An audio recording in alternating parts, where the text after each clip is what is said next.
ಪ್ರೀತಿಯುಳ್ಳ ದೇವಜನರೇ, ನಿಮ್ಮೆಲ್ಲರಿಗೂ ಕರ್ತನಾದ ಯೇಸು ಕ್ರಿಸ್ತನ ಶ್ರೇಷ್ಠವಾದ ನಾಮದಲ್ಲಿ ವಂದನೆಗಳು. ಶಾಲೋಮ್, ನಿಮಗೆ ಸಮಾಧಾನವಾಗಲಿ. ಈ ದಿನ ದೇವರ ವಾಕ್ಯದ ಜ್ಞಾನಕ್ಕಾಗಿ ಇರುವಂಥ ವಿಷಯ ನಂಬಿ ಪ್ರಾರ್ಥಿಸಿರಿ. ಅದಕ್ಕೆ ಆಧಾರವಾಗಿ ಮಾರ್ಕನ ಬರೆದ ಸುವಾರ್ತೆ 11ನೇ ಅಧ್ಯಾಯ 24ನೇ ವಚನ. ನೀವು ಪ್ರಾರ್ಥನೆ ಮಾಡಿ ಏನೇನು ಬೇಡಿಕೊಳ್ಳುತ್ತೀರೋ ಅದನ್ನೆಲ್ಲ ಹೊಂದಿದ್ದೇವೆಂದು ನಂಬಿರಿ, ಅದು ನಿಮಗೆ ಸಿಕ್ಕುವುದೆಂದು ನಿಮಗೆ ಹೇಳುತ್ತೇನೆ. ಈಗ ಓದಿದ ವಾಕ್ಯ ಭಾಗದಲ್ಲಿ ದೇವರು ಹೇಳುತ್ತಿದ್ದಾರೆ, ನಾವು ನಂಬಿಕೆಯಿಂದ ಪ್ರಾರ್ಥಿಸಬೇಕಂತೆ. ನಂಬಿಕೆಯು ಒಂದು ದೈವಿಕವಾದಂಥ ಬಲವಾಗಿದೆ. ನಂಬಿಕೆಯ ಪ್ರಾರ್ಥನೆ ದೇವರ ಬಳಿಯಿಂದ ದೊಡ್ಡ ಕಾರ್ಯಗಳನ್ನು ತಂದುಕೊಡುತ್ತದೆ. ನಂಬಿಕೆ ಇಲ್ಲದೆ ಪ್ರಾರ್ಥಿಸಿದರೆ ಅದು ವ್ಯರ್ಥವಾಗಿ ಗಾಳಿಯಲ್ಲಿ ಮಾಡಿದ ಒಂದು ಶಬ್ದವಾಗಿರುತ್ತದೆ. ನಂಬಿಕೆ ಇಲ್ಲದೆ ಮಾಡುವ ಪ್ರಾರ್ಥನೆ ಅದು ನಿಮ್ಮ ಕಟ್ಟಡದ ಚಾವಣಿಯ ಮೇಲೆ ಕೂಡ ಹೋಗುವುದಿಲ್ಲ, ದೇವರನ್ನು ಮುಟ್ಟುವುದಿಲ್ಲ.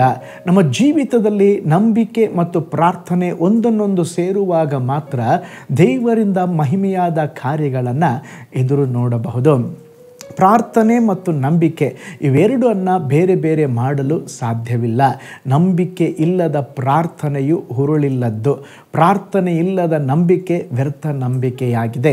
ಪ್ರೀತಿಯುಳ್ಳ ದೇವಜನರೇ, ನೀವು ಪ್ರಾರ್ಥಿಸುವಾಗ ಮನಪೂರ್ವಕವಾಗಿ ಕರ್ತನನ್ನು ನಂಬಿ ಪ್ರಾರ್ಥಿಸಬೇಕು. ಆಗ ದೇವರು ನಮ್ಮ ಪ್ರಾರ್ಥನೆಯನ್ನು ಲಾಲಿಸಿ ನಮ್ಮ ಜೀವಿತದಲ್ಲಿ ಅದ್ಭುತವನ್ನು ಮಾಡುವರು. ಇಬ್ರಿಯ ಪತ್ರಿಕೆ 11ನೇ ಅಧ್ಯಾಯ 6ನೇ ವಚನ ಹೇಳುತ್ತದೆ, ನಾವು ದೇವರ ಬಳಿ ಬರುವಾಗ ನಂಬಿಕೆಯಿಂದ ಬರಬೇಕಂತೆ. ನಾವು ದೇವರ ಬಳಿ ನಂಬಿಕೆಯಿಂದ ಬರುವುದಾದರೆ ಮಾತ್ರ ದೇವರು ನಮ್ಮ ಪ್ರಾರ್ಥನೆಯನ್ನು ಕೇಳಿ ಅದ್ಭುತವನ್ನು ಮಾಡುವರು. ಒಂದು ನಡೆದ ಅದ್ಭುತ ಒಂದು ಸಾಕ್ಷಿಯನ್ನು ನಿಮ್ಮೊಂದಿಗೆ ಹಂಚಿಕೊಳ್ಳುತ್ತೇನೆ.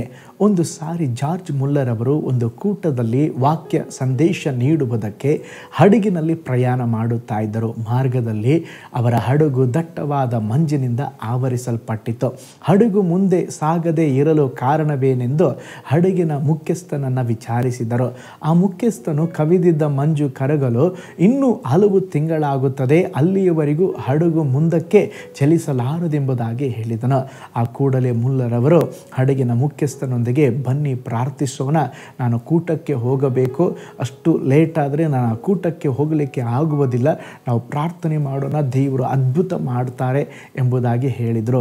ಆಗ ಆ ಕ್ಯಾಪ್ಟನ್ ಹೇಳಿದರು, ಅಯ್ಯನವರೇ, ನೀವು ಪ್ರಾರ್ಥನೆ ಮಾಡಿದ್ರು ಏನು ಮಾಡಿದ್ರು ಇದು ಕರಗಲಿಕ್ಕೆ ಹಲವು ದಿನಗಳು ಬೇಕು, ಪ್ರಾರ್ಥನೆ ಮಾಡಿದರೂ ಪ್ರಯೋಜನ ಇಲ್ಲ.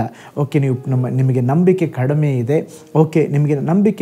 ಇದೆ, ನೀವು ಪ್ರಾರ್ಥಿಸಬೇಡಿ, ನಾನೇ ಪ್ರಾರ್ಥಿಸ್ತೇನೆ ಅಂತೇಳಿ ಮೊಣಕಾಲೂರಿ ಸ್ತೋತ್ರ ಪ್ರಾರ್ಥನೆ ಮಾಡಿದರು. ಕರ್ತನೇ, ನಾನು ಕೂಟಕ್ಕೆ ಹೋಗಬೇಕಾಗಿದೆ, ಈ ಮಂಜನ್ನು ನಿವಾರಣೆ ಮಾಡಿ ನನ್ನ ಪ್ರಯಾಣವನ್ನು ಅನುಕೂಲ ಮಾಡಿ ಕೊಡು ಎಂಬುದಾಗಿ ಸ್ತೋತ್ರ ಒಂದು ಚಿಕ್ಕ ಪ್ರಾರ್ಥನೆಯನ್ನು ನಂಬಿಕೆಯಿಂದ ಪ್ರಾರ್ಥನೆ ಮಾಡಿ ಕ್ಯಾಪ್ಟನ್ ಅವರಿಗೆ ಹೇಳಿದರು. ಈಗ ಸ್ವಲ್ಪ ನೋಡಿ ಹೇಗಿದೆ ವಾತಾವರಣ ಅಂತೇಳಿ. ಈಗ ತಾನೇ ನೋಡ್ಕೊಂಡು ಬಂದೆ, ಮತ್ತೇಕೆ ನೋಡಬೇಕು, ಇಲ್ಲ ಇನ್ನೊಂದು ಸಾರಿ ನೋಡಿ. ಹೋಗಿ ನೋಡಿದಾಗ ಕ್ಯಾಪ್ಟನಿಗೆ ಕೂಡ ಸ್ತೋತ್ರ ನಂಬಲು ಅಸಾಧ್ಯವಾಗಿತ್ತು.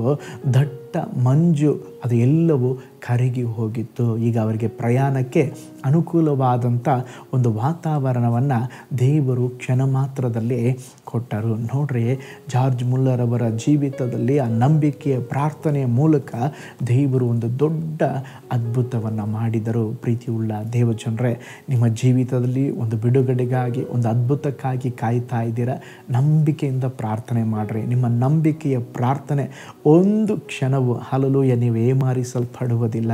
ಕಾರಣ ನಂಬಿಕೆಯ ಪ್ರಾರ್ಥನೆ ನಿಮ್ಮ ಜೀವಿತದಲ್ಲಿ ಅದ್ಭುತವನ್ನು ತರುತ್ತದೆ, ಅಸಾಧ್ಯತೆಗಳನ್ನು ಸಾಧ್ಯ ಮಾಡ್ತದೆ. ಕಣ್ಗಳನ್ನು ಮುಚ್ಚೋಣ, ನಾವು ಪ್ರಾರ್ಥಿಸೋಣ.